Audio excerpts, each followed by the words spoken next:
Hi everyone, my name is Fani Reinders and welcome to another GeekFest episode. Today we are talking all about ALM. We've got Colin Dembovsky from South Africa, Cape Town, right? Colin, how are you? That's right. Yep, Cape Town. I'm good, thank you. I'm still smarting over the loss of South Africa to Japan on the weekend, but I'll try not to think about it too much as we go on. Let's not talk rugby tonight. I'm still sad. So let's quickly talk about the brief history of Visual Studio Online and where it got to where it is now.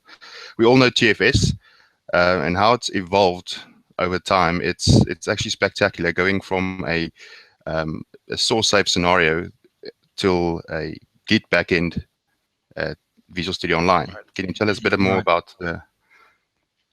Right. So my first experience with Team Foundation Server was actually back in 2004. I just joined my first .NET company. I come from a Linux C++ background.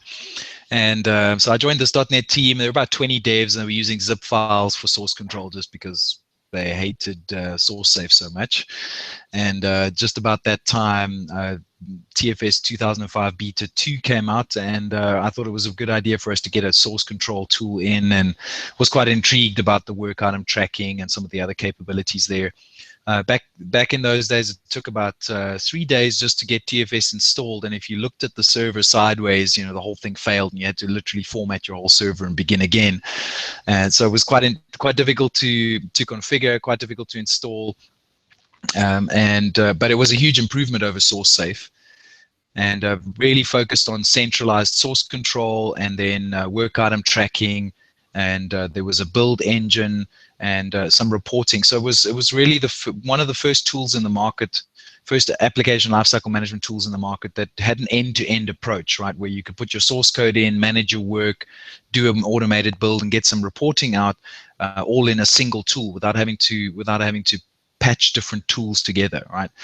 And then of course, as Microsoft was still back then in a sort of 24 to 36 month product cycle, and so the next update came out in 2008, was another major release, and then again in 2010, and each release introduced a new set of capabilities, improved on some of the existing capabilities, and again was mostly configured around centralized source control. But again, its differentiating factor usually was the single end-to-end tool for all of application lifecycle management, which was really the biggest distinguishing factor for Team Foundation Server. And then 2012 came out, and around about the time 2012 came out, Microsoft started doing its own internal shifts to more agile processes, to faster release cycles. And so we saw a major release in 2012. We saw then 4 updates. Update 1, 2, 3, and 4, which were about 3 months apart before TFS 2013 came out. So you had from 2005 to 2008 was 3 years, and then 2008 to 2010 was 2 years, and then suddenly they started doing quarterly updates. And so internally, you could see Microsoft starting to really become a lot more agile, a lot faster releasing as the industry moved more and more that way. And then again, we had 4 updates to TFS 2013. I think there was a 5th update released, which is basically just some more or less bug fixes and so on about the same time that TFS 2015 came on to release. One of the major changes in TFS 2013 was the addition of Git source control. So now when you create a team project in TFS or in Visual Studio Online, you can choose whether you want the centralized version control or whether you want distributed version control with Git. And so that's quite major. Of course, Visual Studio Online, let me just explain a little bit about what that is. So Team Foundation Server, you would need your own hardware for, and you would install that on your own domain or on your own work group. And it really would be accessible only internally. You can expose it externally if you wanted to, and expose it out of your firewalls and so on. But generally, people who installed TFS installed it for their own organization, to do source control and work item tracking, reporting, automated builds, and so on internally. And then Microsoft decided, well, they want to actually take this platform and offer it as a service. So getting into that whole software as a service realm. And so they started what was called Team. What was it called? It was called, I can't even remember what the name was, but Visual Studio Online was the second name for the service. And this is really Team Foundation server hosted in Azure. It came out around about the time that Azure was getting big. Was about the time when Visual Studio Online came out. And so now you can sign up and you can get Visual Studio Online to do source control, work item tracking, charting, and a few other things without having to host your own infrastructure, without having to worry about your own data centers and so on. And they release updates to Visual Studio Online about every 3 weeks. They have a sprint and they release new updates. And so actually what we're seeing now is that most of the investment into application lifecycle management from Microsoft side goes first into Visual Studio Online because they control that environment and they're able to dog food it, if you like, or actually get it out. I know that they've even got some private preview customers where they make features available for a certain select amount of customers on Visual Studio Online.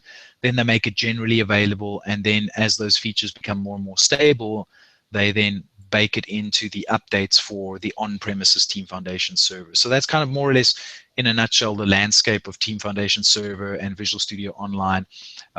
We're seeing a big shift towards more collaboration. So you can use Team Foundation server as source control and build, and still use Trello or something else to do work item management, and they've got some really nice service hooks and some integration points which make that kind of integration a lot easier. I still think the one competitive advantage that TFS and Visual Studio Online have is that single integrated end-to-end system. With the introduction of release management a couple of releases ago, they then start covering into DevOps as well. And so it really is a very holistic tool, but you have the capability of switching out components to other systems if you really wanted to do that. So they basically went from a single system source save, just correct me if I'm wrong, a source save, a single instance application, use it, don't use it, all or nothing scenario, to a distributed extensible model where you can actually extend on it. Now, and in terms of hosting, it's probably it is hosted in Azure, right? Well, Visual Studio Online, yes, is in Azure. I mean, essentially, you don't really see that it's in Azure anywhere, right? But yeah, it is technically hosted in Azure, Visual Studio Online. But so you can sign up for Visual Studio Online and start pushing source control there, start doing work item management, test case management, automated builds. You can do all of that stuff on Visual Studio Online, but you still have the option of downloading and installing and configuring your own Team Foundation server to do all of that on premises. So, you know, a lot of companies are just kind of investigating cloud and maybe a little bit nervous about getting source code into the cloud at this point in time. And so then their option would then be to install TFS locally on their own hardware and use the Team Foundation server that way. And locally on your hardware, meaning you can also fire up a VM in the cloud, or even import a local one and install TFS 2013 on there, and it will work just as fine. Sure. Yeah. So, I mean, there are customers that do that have Azure virtual machines, or, you know, on Amazon or whatever it is. They've got VMs in the cloud somewhere, and they're still installing TFS on premises because it's still connected to their domains and their networks, and so it's more or less still behind their firewalls. You know, so that is a way you can do it. So it really depends on, do you want to manage your own infrastructure, your own networking, and so on, own virtual machines or TIN or whatever it is. Or do you want to just have a place where you can get your source control and work items and just go and start coding? So really, those are kind of the two approaches, more or less.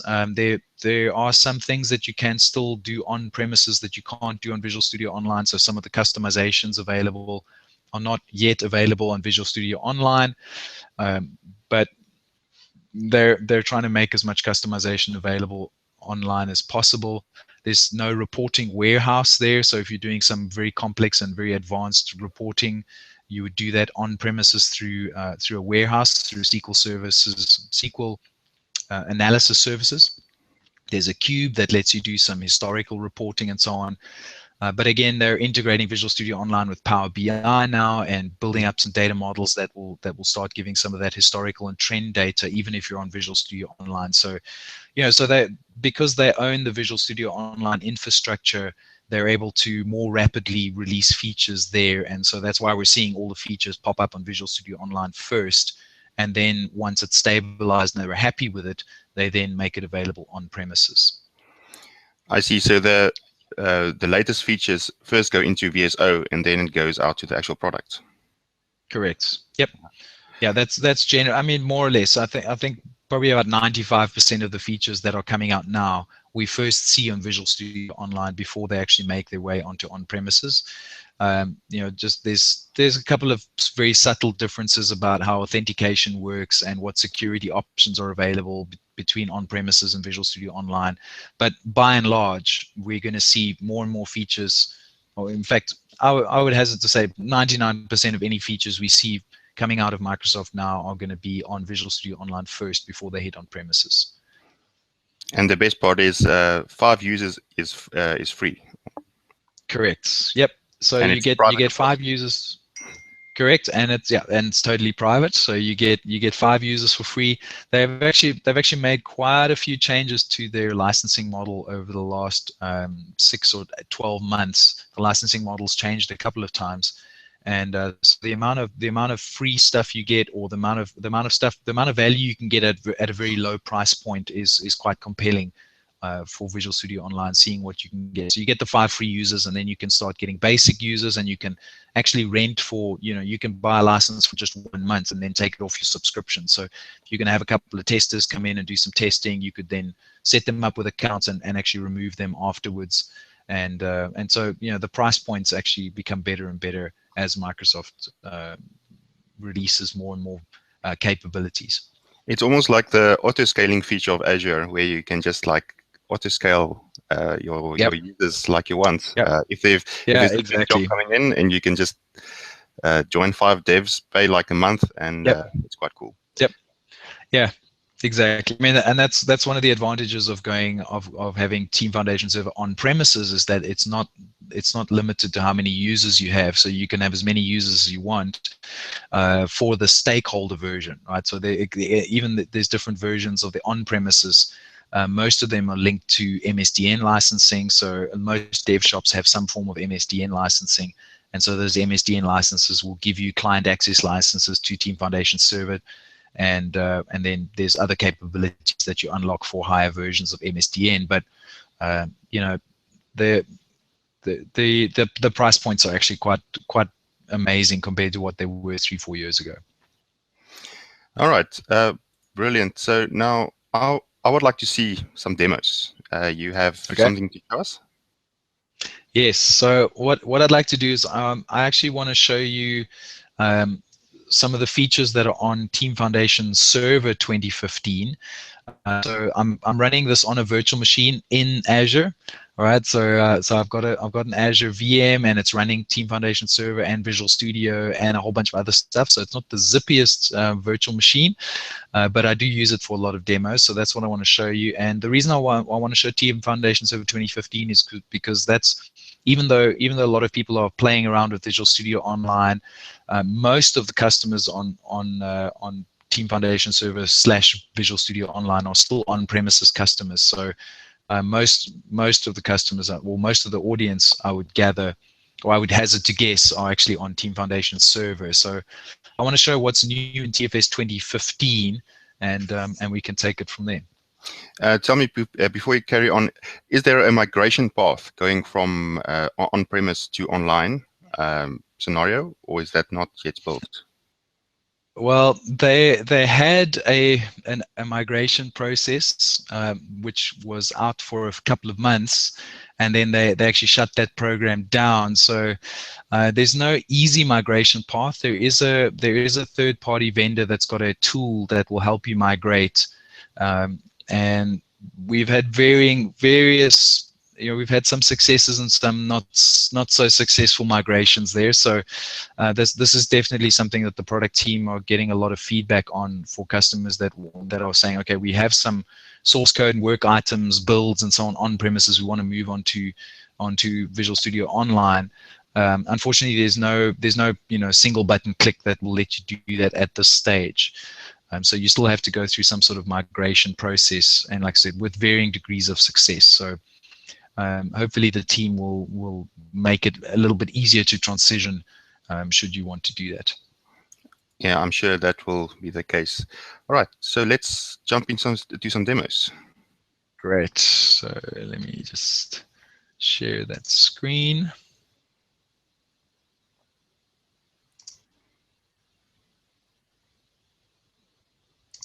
I like Google Hangouts. It's awesome.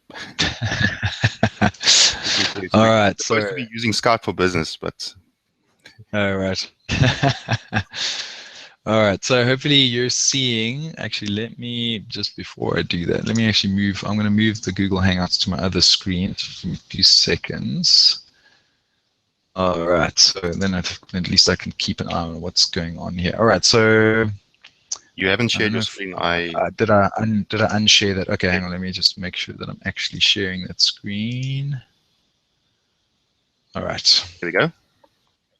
Okay, so what we're looking at here is what's called web access. So in the first couple of versions, TFS 2005 and 2008, there was no web access onto Team Foundation Server. The only way you could access Team Foundation Server was to actually do it through Visual Studio. And then in 2008, a third-party vendor actually created a web API using the object model, which then Microsoft bought, and it became the default web page in TFS 2010. So if you installed TFS 2010 or upgraded to TFS 2010, you suddenly had a web access page, which was bought from another company. Which was great because it was the first time that you could access Team Foundation Server via the web. They then really essentially threw that code away when TFS 2012 came out and completely redesigned the website. And this site actually works brilliantly. It's HTML5 and very standards compliant and so on. So it'll work with IE, Firefox, Chrome, the whole toot. So really works great. And the great thing about this is that you can do a lot of stuff outside of Visual Studio. There's lots of people in the application lifecycle management lifespan that are not developers. You may have testers, you may have stakeholders, and so on, who are not actually using Visual Studio. So this is a great way of interacting with TFS and getting the team to collaborate without having to have Visual Studio installed. So this web access page has had a little bit of a facelift from TFS 2013. If you've seen previous versions of TFS, this is going to look fairly foreign. All right. So here we can see we're in iteration 3. One of the changes in 2012 or 13, I kind of start losing which versions, which changes came in, because we've had such a flurry of them over the last couple of years.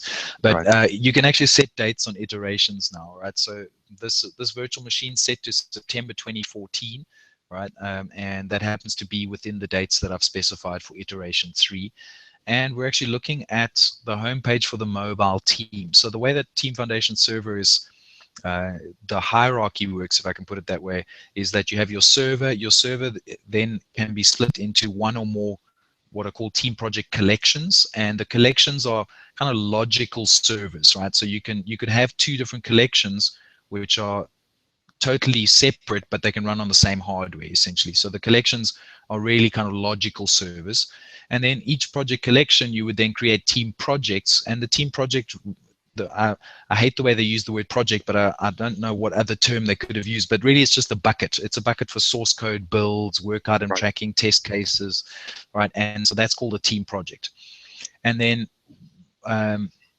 what they introduced in 2013 was the concept of teams. So we can take a team project and then break it down into a number of teams. So if I go and look here in this menu here in the breadcrumbs, let me go to browse all, and I'll show you the hierarchy of my server here. All right, so here I've got a collection called default collection, and I have 2 team projects, Fabricam Fiber and Git projects.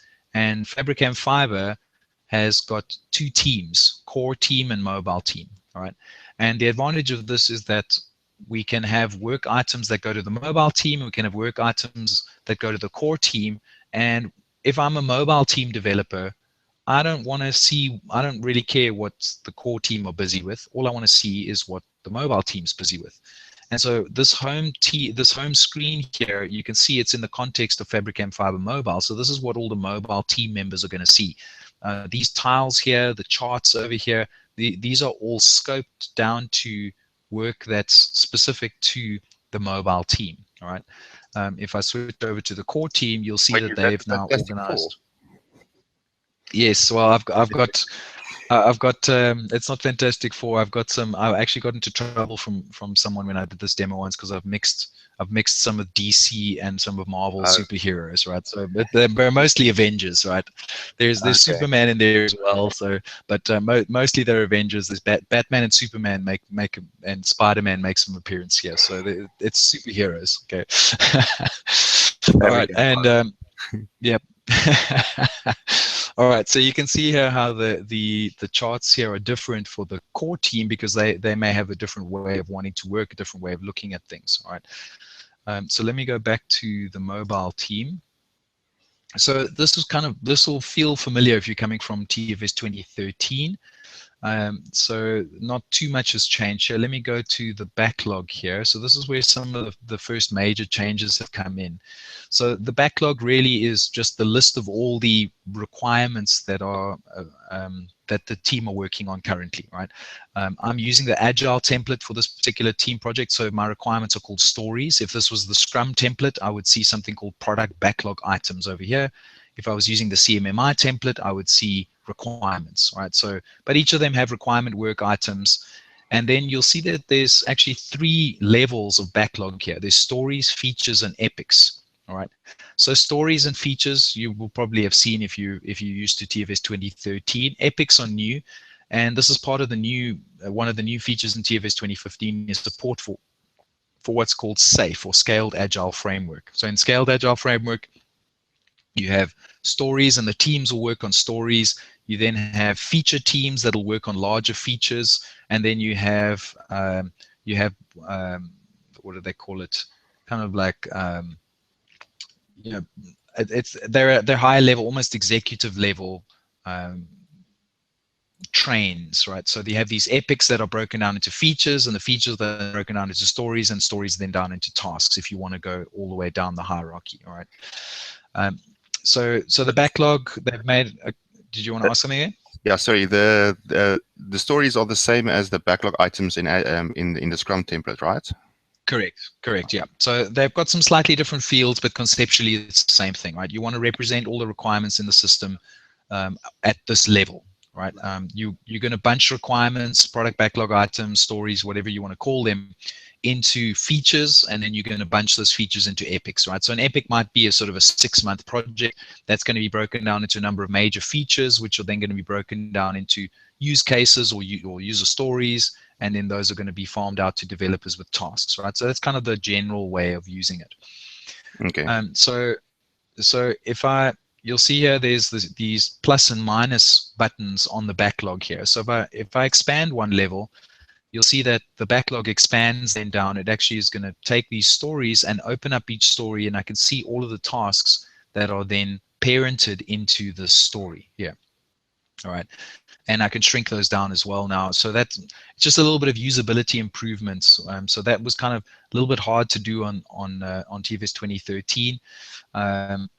You can also add stories in here. So we can say demo app and add, and that pops it onto the backlog, right? So that you could do in TFS 2013 as well. We can drag and drop to reorder. So typically your product owner would come here and reprioritize. He would put these in the order of priority that he would like the team to work on these items. So that's the order of the items and the priority, or is it just order? Because I saw the priority on the Scrum template is actually something different. Well, yeah. So they've got 2 fields that you can specify. I'm not sure. Let me check if the user story's got a priority field as well. So they don't have priority, but they've got a risk here, right? So risk is high, medium, or low. For example, on the product backlog items, I think there was priority 1, 2, and 3. Now, you may have a whole bunch of priority 1 items, but you still need to know which order do we need to work on them, right? So the priority field would set what's the priority of this work item, but the order here is still going to be something that the product owner is going to go and organize. Now, he may use priority to go and figure out what the order is going to be, but generally the team is just going to work. They're going to say the topmost item is the item we're going to hit first, and just kind of start working down, right? Got it. Yep. There's also, we can hide and show parents. So if I click show, you'll see that I get an extra couple of levels on the hierarchy, right? Because I just had user stories, right? And then suddenly now when I show parents, now suddenly I've got these other things. So I've got this feature. You can see it's kind of empty. It looks like it's just the outline and it's not a solid bar. That's because this feature doesn't belong to this team. I'm using air quotes for belong because it's not directly assigned to this team. It actually is owned by someone at a higher level, right? So it'll be owned at an executive level. And so we can see it here for completeness. So I can see which feature these 4 user stories belong to, but I can see very clearly because of the icon that actually that's something I don't really have to worry about in my team because it actually belongs to someone else, right? So you can imagine if we had other stories here that belong to other teams, and we were, different teams were working on different stories that related to the same feature, we'd be able to see that here very easily, right? So that's a really nice feature on the parenting side. These backlogs here, you can actually opt in and out of these backlogs. So if you hit this little gear icon over here, it's going to open up the settings for the team, which I've done ahead of time. And here you can see the settings for this team. And here, in previous versions of TFS, if you wanted to opt in and out of backlogs, you had to actually customize the work items. So you had to drop down to the command line, export XML files, mess with XML files, and then re-import, and it was hairy, right? It was hairy. Here we might say, well, yeah, exactly. So here we say, well, we don't want epics. So I just unselect epics. Now, if I go back here and refresh, you'll see that the epics backlog just disappears from the backlogs that are available, because my team doesn't really care about epics, right? That's more for an executive level. I don't really care about epics. The execs are going to track that. I don't care about that. So we can just opt in and out of those backlog levels, which is great. So, opting out doesn't mean that you can't opt in later again, right? Correct. Absolutely. So you can. This is just opting in and out of the visibility of those backlogs on this view, right? So you'll still be able to create epic work items. The epic work items will still be there, but you just won't see them on your day-to-day work, right? Because most developers don't care about epics. That's generally something that's tracked at an executive level, right? Yeah. Okay. So then working days here under the settings is something that was around since 2012 or 2013, so nothing really new there. The other big feature here is that you're able to set the level you want your bugs to appear as. Now, again, this was something you could do with some customization and some XML and some hocus pocus on the command line, but this was something you could certainly not just opt in and out to with the radio button. So there's kind of 2 approaches for bugs, right? So some people like treating bugs as if they're the same thing as requirements, right? So I'm going to have a bug, I'm going to investigate it, I'm going to break it down into a bunch of tasks to fix that bug, and I'm going to track it almost as if it was a requirement, right? The other way to track bugs is to say, well, the bug is just going to be like a task. Someone's going to grab the bug, they're going to fix the bug, and that bug relates to some requirement that we already have in the system, right? And so here we can set where our bugs appear. So if I select bugs appear on the backlog, right, you'll see that they appear here. If I go back to the story backlog, now we should see, I don't know if I've actually got a bug here. All right, there is a bug. So this bug here suddenly now appears in the backlog and gets treated as if it was a requirement, or a story in this case, because we're working with Agile. And so I can track it like that, and I can go and hit this green button here to go and add a task. So this is a child task of bug, all right? And I can assign hours to that, and assign a developer to it, and so on, right? And so we can go and break that story down. But again, we can see in the context of the backlog that it's a bug, because it's got the red bug, it's the work item type is bug, and so on, right? The other way we could decide to track this is to say, no, we treat bugs as if they're tasks, right? So I find a bug, I relate that bug to a story somewhere, and I go and fix that, right? Now, again, if I go and refresh this, that bug should disappear off of this backlog here because we're not treating it at this level. If I go into iteration 3, which is where we see the tasks tracked, hopefully we'll see the bug here. I'm not sure if that bug's in the correct, in this iteration. It might be in a different iteration path, but we would see bugs here. In fact, let me think, they might actually be related to one of these other ones. No. Okay, but here if I actually go and add a work item here, child item, you can see I now have the option, am I adding a task or a bug to this particular story? Right, nice. Because now the bugs are treated at the task level. All right, so maybe we add a bug here. So we call this task level bug. Oops, task level bug. All right, and now we can track the bug on with the tasks in our task backlog. All right. So ideally, the product owner's views stop at the backlog. The devs view continue down to the task view, right? Correct. So typically your product owner is really only going to be interested in this level to see what are the major requirements, what is the state of these requirements here. You know, the tasks are typically going to be very technical in nature and are really only going to make sense to developers, right? Typically. So that's certainly one way of tracking work with stories and with tasks, right? Then there's also quite a few improvements to the Kanban board, or Kanban, depending on how you pronounce it. I'm more comfortable saying Kanban, but Kanban for those that prefer that. So this board here, what this board is doing is it's now showing each of the work items that we had in the list gets shown as if it was a card or a sticky, right? So you might have seen a development team with a sticky board, and they've got these stickies that move across the columns, right? And so that's what this is. This is a kind of a virtual sticky board, right? You'll see that if you've seen this in previous versions of TFS, you'll see that it looks quite a bit prettier than previous versions. So they've given this a facelift. You can see that I'm seeing this little avatar here. All right, if I actually go and drop down the assign here, you can see that I'm seeing the name and the avatar of all the users. All right, if I double click this to open up the work item form, you'll see that the assign to also has the avatar and the name. And if I drop this down, they've got what they call the new identity control. All right, so this is pretty cool because it was a pain, especially if you had a large number of users in your organization.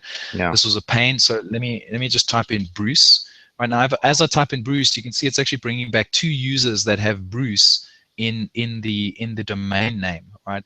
And so you can actually see that there, and then the drop down shows you a sort of most recently used list, right? So now this is pointing to your Azure Active Directory or your internal Active Directory, or none of the above? No, so this is just a work group machine. So if this was domain joined, it would be the users on my domain. If I was on Visual Studio Online, every user I add on there. Now on Visual Studio Online, you can add Microsoft accounts or what they call organizational accounts, which may be Azure Active Directory, right? You'd have to do some configuration to get Active Directory and Visual Studio Online integrated, but you can also do that if you're on Visual Studio Online, right? So so this will be depending on what whether your domain or work group or Azure AD would determine what users are showing up in this list here. Great. Right, so that identity control is pretty cool. It's the little thing. You know, it's the little thing that makes it exactly. Yeah. Exactly. All right. Now, typically, this new column here typically has a lot of items in it. Right, and so they've added a search here specifically for this column. Right, so if I search here for phone, all right, you'll see that it actually filters out to just the items that have that in the title or in the description field here. So especially if you just use the new column to add a bunch of ideas, now when you're actually trying to move it through the columns, it becomes a bit difficult to find them. So that's pretty neat. There's also the search button at the toolbar over here, and so let's type fan. Right, and again, it's going to just that's across the whole board. Right, now we're only seeing items that have that in any of the visible fields. Now I say visible fields because one of the enhancements here is we can actually change how these cards appear. All right. So if I go here to this little gear icon and I select cards, I can customize the appearance of the cards here. So you can see I can show the ID on the card of the work item if I want to do that. For the assign to avatar and name, avatar only, full name only, maybe we just want the avatar there. We can show story points or not. We can show tags or not if we want to. And we can add up to 10 other fields. So maybe we want to show the created date, right, for example. So we'll just put created date there. All right, and that gets added in. And now when we refresh that, or when we save that, those settings, now you can see that we're just showing the avatar, not the avatar and the name. The IDs in the upper left corner, and we're seeing created date, right? If there were tags here, let me just open this up and add a tag quickly. So let's add a tag called demo here. All right, and if we save and close that, then the tag should appear. Did I actually select tags? I can't remember if I actually selected tags. All right, so you can customize the appearance of these cards. All right, but that's not all. All right, yeah. All right. So what you can also do here, and this was something that 2013 had, is you could actually customize these columns here, right? So the columns that we start off with, new, active, resolved, and closed, are the 4 states that the user stories have out of the box. All right. Now, again, you can go and customize states, but again, it's a bit of a pain, and you've got to get into XML and command line, and it's just really hard, right? But usually, we just want to maybe change the way we see these work items. And again, this board is team specific. So maybe the way my team wants to see flow is different from the way your team wants to see flow. So what I can do is I can open up the columns here, and you'll see there just default new, active, resolved, closed. Maybe we want to call this first column idea, right? Maybe our team then just does a proof of concept. And once they've done a proof of concept, we then implement. Okay, if I can spell properly, implement. And once we do implementation, we then go to UAT, and then from there to closed. All right, so we just added another column in, and maybe we want to say we can map now the states to the column. All right, so this implement column is mapped to active as well as the POC. So anytime this work item or this card is in POC or implement, its state will be in active. All right, as soon as we move it from the implement column to the UAT column, it's then going to change to the resolved state because of the mapping here. All right. So again, that was something that was around in TFS 2013. What is new in 2015 is this thing called split column. So what I'll do is let me split the POC column. All right, I'll just split that one just to keep things simple. All right, and we'll hit OK, and I'll show you what that does to the column. All right, so first of all, you can see the columns have been renamed. There's idea, POC, implement, UAT, and close. What the split column does on POC is it's now split the POC column into doing and done. All right, so maybe this one is in the done state. It's not in implementation yet, but the POC is completed. All right, and so we're able to very easily see where are we on this doing and done for POC. All right. Again, it would be good to do that on the UAT column so we know what's being tested and what's completed testing, but it's not yet closed. All right. So we can do that. So that's great.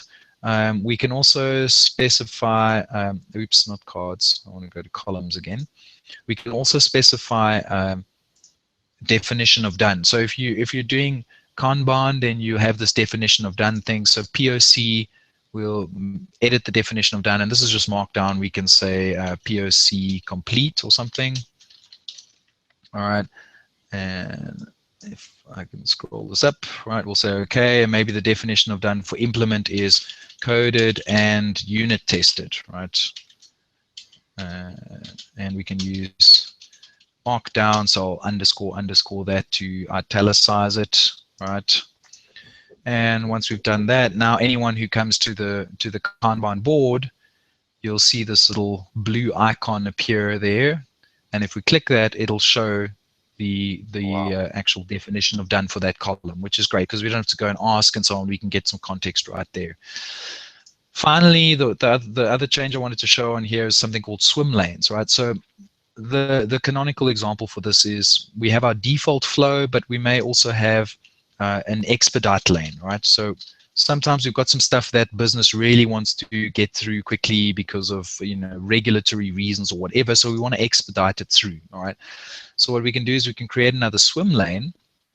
We still want it to follow the process. Right. So maybe the demo app we're expediting, right? So you can see it's still going through POC and implement and UAT and so on. So it's going through the same flow, but we're able to see it in a different light because it's in this expedite swim lane, right? And if we're not interested in the expedited items, we can just shrink that swim lane on and we can just see the rest of our normal items, right? And you can create as many swim lanes as you want to there. So very This cool. is a very good a way of splitting up your team as well. If you have one team and you don't want to make two teams for different work items, yep, like the mobile and core team, you still have a mobile 1 and a mobile 2 team. Sure. You can have two swim lanes.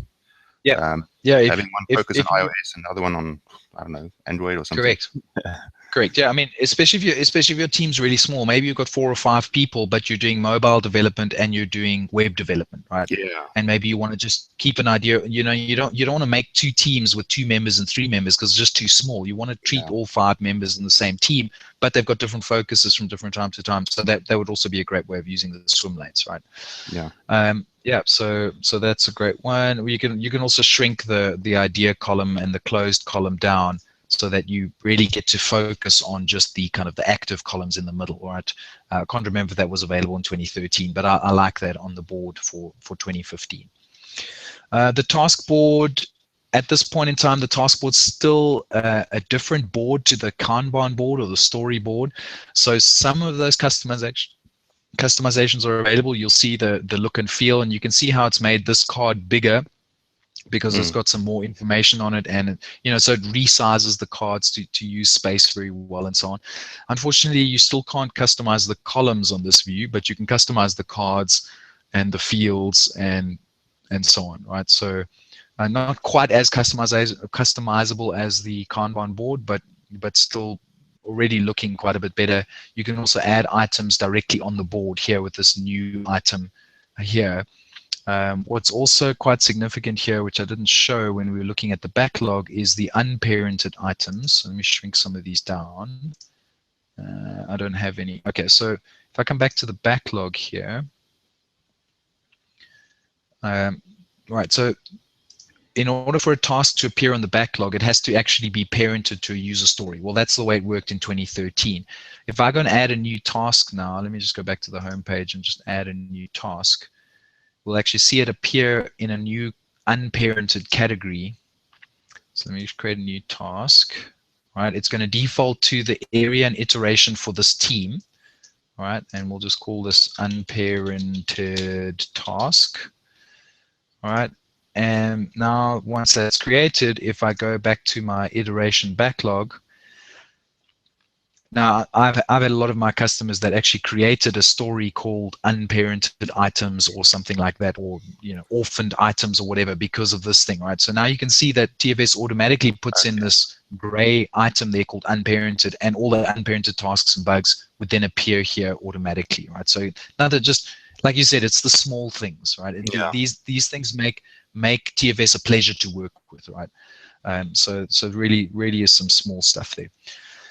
All right, so I think that's about it on the task boards. Let me go to queries. I wanted to show you current iteration. So this is something that was quite a pain in previous versions. So I'm going to open up shared queries, and you'll see this current iteration folder here. This has got a bunch of queries that come sort of out of the box from 2013. All right, so maybe open user stories. Let me just go there. I'm not even sure if it's actually going to show anything. And if I go and open up the editor, you can see how this was the current iteration back in iteration 1. So it's been hard-coded for iteration 1, but we're now in iteration 3. We're 2 iterations down the line, but this current iteration query, which we would hope is showing us the open user stories in the current iteration, doesn't, because it's hard-coded to iteration 1. Yeah. So what they've done now is they've introduced this. If I just hit the ampersand symbol at CU, right, or the at symbol at CU, you can see this current iteration comes in. Now when I run that query, instead of it being hard-coded to iteration 1 or iteration 2 or whatever, it's doing the same calculation that the home page did to figure out what are the date ranges and what is the current iteration. And so now I don't have to go and update this bunch of queries every time the iteration rolls over, because I can now query on the current iteration token. On that point, so again, is there a kind of a cheat list, cheat sheet or something of where you can get all those variable names? Because I think it can come in quite handy. Yeah, you can actually see them in the drop downs here. So when you go and open up the drop down, it'll show you these are the hard coded values, but there's also at current iteration, right? Here under project, you can see it's got this at project comes up in the drop down. I think let me add and assign to. All right, now if I go to the drop down here for assign to, you'll see that at the top they've got at me, which is the kind of macro for whoever's logged in, and then there's the hard-coded values, right? So they're actually available in the drop-downs there. I think it's at me, at project, and at current iteration. I think it's only those three for work item queries. I stand to be corrected, but I think it is only those three that are available as macros here. Just another point, this doesn't work in Excel, so if you open up this query in Excel, it's not going to understand what at current iteration is, unfortunately. So the only places this will work is in Web Access and in Visual Studio. Okay. So that's something to bear in mind. That's also another cool thing, the Excel integration, because I know clients that really just love that integration. They never go to TFS online. And then just opening up the add-in. Yeah, exactly, and typically that was for doing mass updates, because it's much easier to mass update in Excel. But even here in Web Access now, if I shift select these items and right click, I can select edit selected work items, and I'm now doing a bulk update on the 4 items that are selected. So even in Web Access, they're bringing through a lot of the functionality that we sort of used to shell out to Excel is now coming into Web Access. Excel can still do stuff like calculated columns and so on, which you can't do easily in Web Access.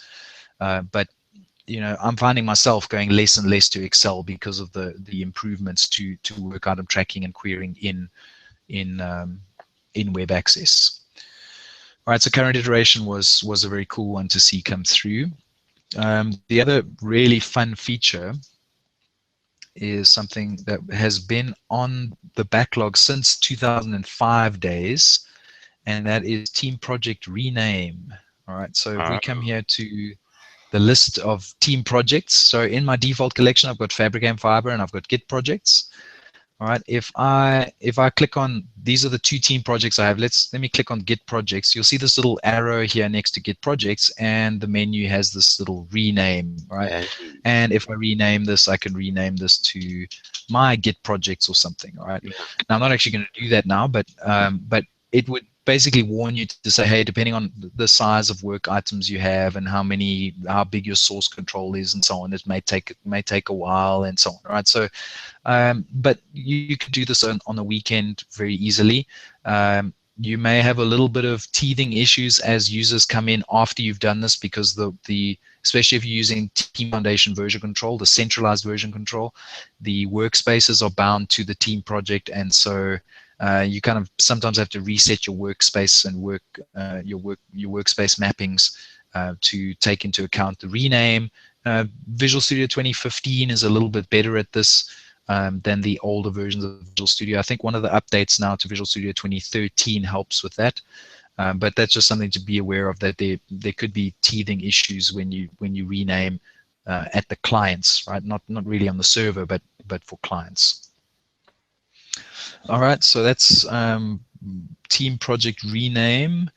I think for this session, I want to show 2 more things. I'm going to mention them very, very briefly. All right, I want to go to build, because this is probably my favorite new feature of TFS 2015 is the new build engine, right? So if you've come from TFS 2012 or 2013, you will have inevitably come across these XAML definitions, right? So the build engine for TFS 2012 and 2013 was XAML workflow based. And if you've ever tried to edit that to do build customizations, you will have cursed Microsoft several times and said some stuff that you can't say on a family show, right? They're a pain. It's a whole new domain language that you have to learn, and really, really painful, right? However, the new build engine, there's a couple of really great features about the new build engine. I'm actually going to switch over to my Git team projects. My Git project. So this Git projects team project, I just called it Git projects, but it is Git based, right? So the source control is based, but I've got this build definition here called calc master. And let me edit that build definition. Now you'll see firstly that I'm editing the build definition in the web, right? So there is no more opening up Visual Studio to go and edit a build definition. I can edit the build definition in the web, right? And no more XAML files I have to edit or something. No more XAML files at all, right? And the reason why there's a web-based editor is not only because it's a whole lot easier to do this in the web, but also because the agent is actually cross-platform, right? So, so the older agents would only run on Windows, and they were installed as part of TFS and so on. Let me just show you quickly here. If I go to build on the default collection, if I go to the build tab here, you'll see I have this download agent button here. Now if I click that, it'll let me download a zip file. It might actually, does it take me out? Okay, there we go. Agent.zip, right? So I download the zip file. Once I've expanded that zip file, there's a PowerShell command in there, and from there I can run that PowerShell to basically asks me what's the collection that I'm connecting to. Do I want to run it as a service or run it in the console? A couple of other sort of wizardy questions. And once it's running, I can actually see it over here. So now this one happens to be running on Windows, but there's also a cross-platform agent that will run on Mac or Ubuntu, and it's Node-based. So anywhere you can run Node, JS, it will run the cross-platform engine, which is great because I mean you've probably played around with ASP.NET 5, right, which is also cross-platform, and so you can actually do builds. I've actually been able to get a build agent running in a Docker container, right, a Docker Ubuntu container running the build agent. Sorry, Colin, I've lost you there for a second. Okay. Yep. Yeah. No, I'll pause there. So, yeah, I've actually managed to get this agent, the cross-platform agent, running in an Ubuntu-based Docker container, right, wow. which was quite fun. So, so very cool stuff. Yeah. Well, yeah, I really like Docker, so so I was getting into some Docker dev and decided to see if I could get the agent running in Docker, which is pretty cool. Anyway, so I think I want to do another session for showing you exactly how to get the agent running and so on. But if I come back to the build definition here, you can see I've got these steps. So I've got a Visual Studio build step, and I've got a Visual Studio test step. Now, if I hit this add build step button here, just to give you a flavor of what's available. Maybe I've got Java and I've got an ant file. Well, I'll just drop ant here, point it to my ant file, and the orchestration engine or the build engine will just go and invoke the ant, right? Maybe I've got CMake, or I'm using Gradle or Gulp or Maven, right? So what they've done here is said, we don't want the engine to actually do the compiling. We want the engine to be orchestrating, and you can use your existing build tools, Grunt, Gradle, Maven, Ant, and so on, right? Which is a really great way of architecting this engine, right? Under utility, we can run batch scripts, run PowerShell scripts, run shell scripts, right? So we can run a bash script here. Under test, there's running cloud-based web performance tests. There's actually doing an auto deploy of the test agent and then running tests using that agent on a set of machines, right? So this is starting to merge into a bit of DevOps stuff around here. Xamarin Test Cloud, so if you're doing some Xamarin dev, if I go back to build here, you'll see there's Android build stuff. There's also some Xamarin, there's Xcode stuff here, and also Xamarin stuff here, right? So really great engine for mobile development. There's a bunch of package stuff like NPM, CocoaPods, and NuGet, and with deploy, we can now deploy straight from here to an Azure cloud service or an Azure website, right from my build engine, which is really great. So this engine is phenomenal. You can create your own tasks and upload them so that they're available for other users to use. in their build processes, right? So, but once you've got a build, and this build here, let me go to the repository here, is tied onto my calculator repository, right, onto the master branch. Okay, so anytime I do a commit or a push into my master branch, this is where the code's going to be pulled from. Under triggers here, I can enable CI so that every build or every commit that's pushed up to master will actually trigger this build, or I can schedule it so we can have multiple scheduled kickoffs of this build. So triggering is really easy. And also there's this history tab here where I can actually see changes that I've made to the build definition over time, right? Which is great from an auditing perspective. Yeah. So I'll cover build in a different session if we ever come back to that. But I wanted to show you the build because what I really want to show you is something called Git branching policies. All right, so if I go back to code here, all right, and how much time do we have left, by the way? Oh, a few minutes. It's fine. Okay. All right, so here you can see this is my calculator repository. All right, and if I again go to the settings here, let me just get to there in the settings. Now we may want to have some control, right? Maybe I want master to be a hard branch. I don't want any Tom, Dick, and Harry checking into master. I want to make sure that if you check into master, you actually go through some quality gates, right? Yeah. So what we can do is if we come here to, no, sorry, it's not over here. So it's under, if I go to manage repositories here. All right, so I'm going to, here I can see all the repositories in my team projects. I created the calculator repository and I've got this Git projects there, which is the default one that was created. But you can see I've got two branches. I've got master and I've got a branch called cosine, right?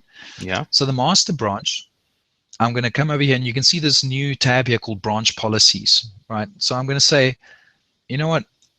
I'm going to lock master down so that no one can actually push any commits to master. The only way you can get changes into master is to do it via pull request. I see. So what I want to do is I want to say when someone initiates a pull request, I want to go and execute a build. Which build? Well, I've got that calc master build, which is going to do the build of my code and run unit tests, right? So immediately I'm going to see if the unit tests fail, for example, I can say, well, I'm not accepting the pull request until the unit test passed, right? We can actually set whether or not we want to block the merge if the build did not succeed. We can also then set code review requirements. So we can say, in order for your pull request to be accepted and actually merged in, you have to have a minimum number of reviewers. We can allow users to approve their own changes, which generally I only do for demos because I don't have to log in as a different user, but generally you won't allow that.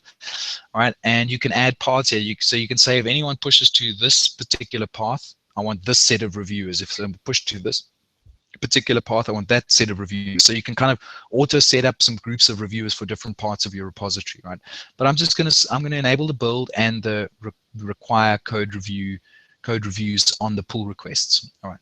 So now let me switch over to Visual Studio. So in Visual Studio, I'm going to come here into the branches view, and I'm going to go onto the master branch, right? And I'm going to try and make a change in master, right? So change in master, all right? And I will obviously be able to go and commit that to my local repo. So I'll go to changes, change in master, all right? And I'm going to do a commit and push. Right, gung ho. I'll do commit and push.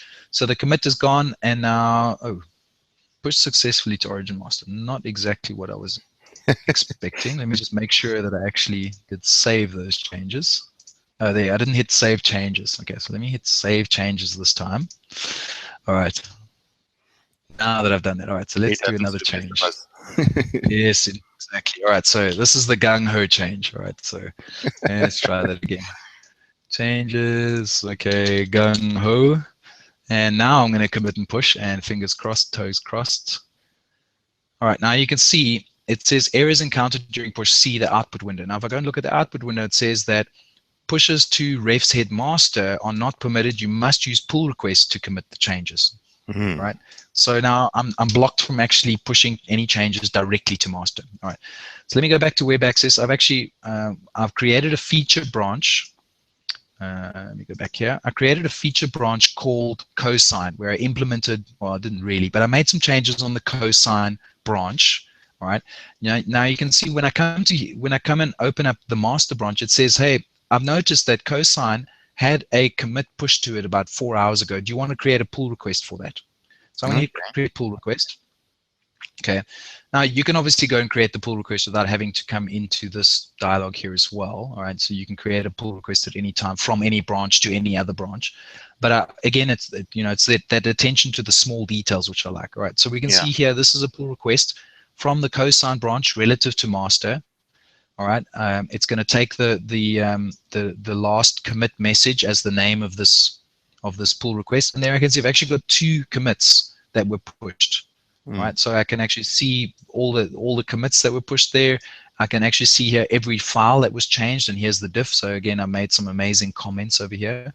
All right, but if I'm happy with this, I can then say, okay, I'm going to create this pull request. Now, when I create the pull request, because of the branch policies, we'll see in a couple of seconds that there's going to be a couple of things here. So firstly, because I actually did that other merge into master, there were merge conflicts, right? But then you can see there's no response from reviewers and the build hasn't completed yet. So, but I need 3 green checkboxes here before I can actually merge this commit in. So let me go and fix this. I'll just merge quickly here. Let me go back to and this is another great advantage over the code review mechanism from TFVC, is that I can actually update the code for the pull request. So let me go back to branches and I'll go to cosine.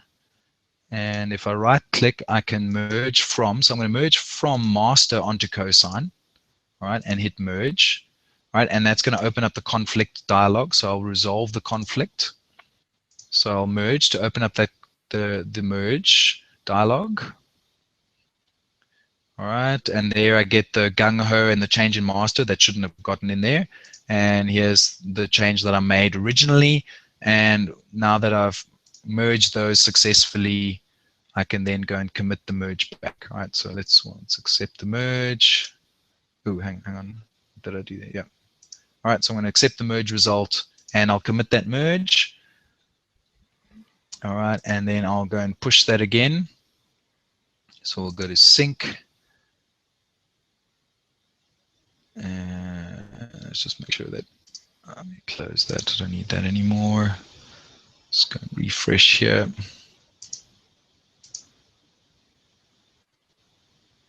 No, I bought that one. So I actually opened it twice by mistake. All right, so let me go back to sync. All right, and I'm going to let me see what's happening here.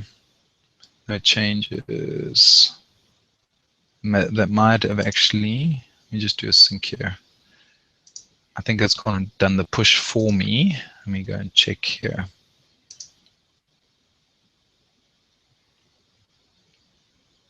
Can I ask you a question? Yeah, go ahead. Why are you not using Edge yet? Well, no, this machine is not Windows 10.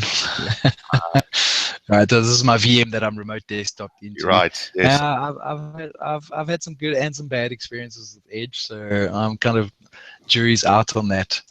I don't see that.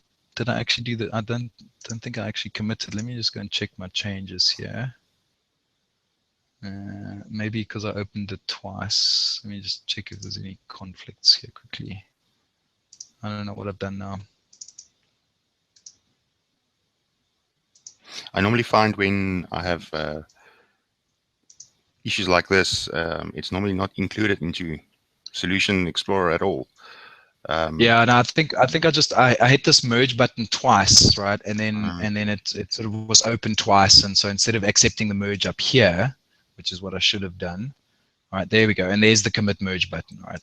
So I hit commit merge. That's what I was actually looking for, right? So hopefully, if it does everything, included changes, all right? So this is merging gung ho.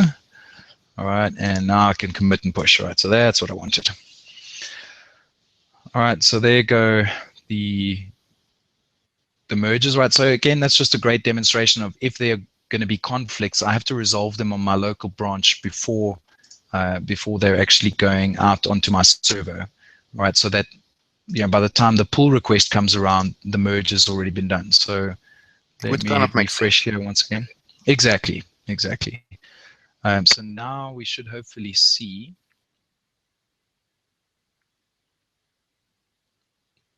All right, so now we can see there's no merge conflicts. It's a waiting build. I think my build might not have actually kicked off. I'll have to go and check why that is. Might just be a service that's down or something. But the point is here that I would have to wait for that build, and I'd have to wait for a reviewer before I can actually merge this pull request Exactly. in, right? And so the branching policies are a great mechanism for enforcing build quality and code reviews and ensuring quality on the master branch, right? So all this mess happened on the cosign branch, the master branch is still pristine, right? Mm. Okay, so I think that's about it for this session. Like I said, I'd love to do another session on build if I come back, but yeah. We should totally do that. I think we should have a session on build. We should have a session on DevOps. We should even have a session on containers. What do you call that? Oh yeah. That Yeah, technology? Docker. Docker. There we go. Even on Yeah. Docker. But yeah, we should totally do that if you're up for it. That'll be great. Yeah. We've learned everything from work item tracking to build. We touched on build here on GeekFest. Thank you guys for watching. Before you go, Colin, I just want to quickly share my screen. I've got your contact details up here. Yep. It's not the telephone number. Just don't worry about it. It's there's your Twitter handle for those that's Yep. those that want to contact you on Twitter, and also your website, colinsalmcorner.com. And there's also the That's correct. link for those that's interested in downloading Visual Studio. What I haven't mentioned and what we haven't talked about is now we briefly touched on build, but for the free version, people can actually use 60 minutes of build time. Isn't that right? Correct. There's actually some changes coming out into that. So I think at the moment there's still build minutes for the hosted build, right? So the way that the agent works is that there's what they call a hosted build, which if you select, maybe I should show that quickly. Yeah. Let me just go build here quickly. When you specify a build definition, or let me queue one up so you can see the two queues.